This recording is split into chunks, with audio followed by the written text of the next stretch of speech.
3 دن کا یہ عمل ہے، کسی بھی وقت مقرر یعنی کسی بھی نماز کے بعد آپ اس کو کر سکتے ہیں، یعنی کہ اگر نماز ظہر کے بعد پہلے دن اس عمل کو کیا تھا تو دوسرے اور تیسرے دن بھی ظہر کے بعد ہی اس عمل کو کرنا لازم ہوگا۔ کرنا کچھ اس طرح سے ہے کہ جیسا ہی آپ نماز ادا کر چکے تو آپ نے 2 نوفل صلاۃ الحاجات کے پڑھنے ہیں، اس کے بعد وہیں بیٹھے ہوئے 11 مرتبہ درود ابراہیمی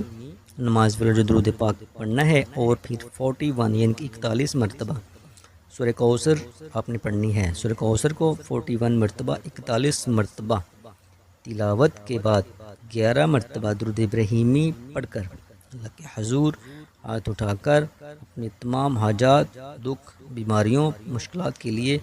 اللہ سے دعا کرنی ہے۔ انشاءاللہ اس عمل کی برکت سے آپ کی دعا کو اللہ پاک آپ